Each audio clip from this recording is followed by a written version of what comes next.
Alright, class. Today, we're tackling a serious problem, procrastination. That sneaky little habit that makes you say, I'll do it later, and then, boom, it's 3 days later and you're still watching cat videos. Cat face with tears of joy, but don't worry. I'm going to teach you how to stop procrastinating forever.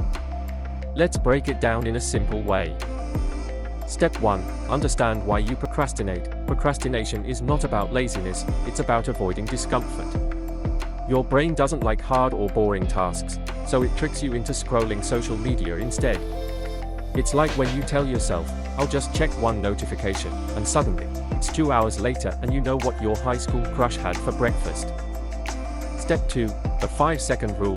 When you need to start something, count down, 5.4.3.2.1. Go. This forces your brain into action before it can make excuses. Example, ever hesitate before jumping into a cold pool? Same idea. If you overthink, you'll never jump. Step 3.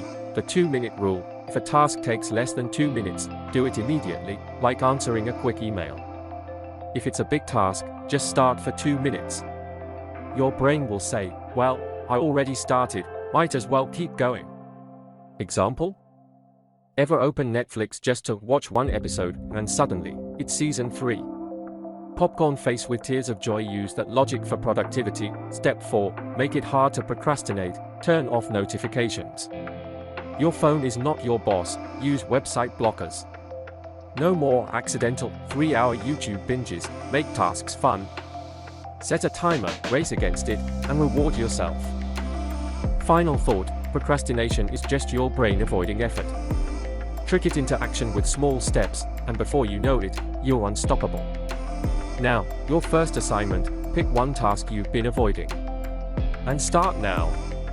No excuses, Dr. Bro, signing off, go get it done. Subscribe, comments and share with your friends.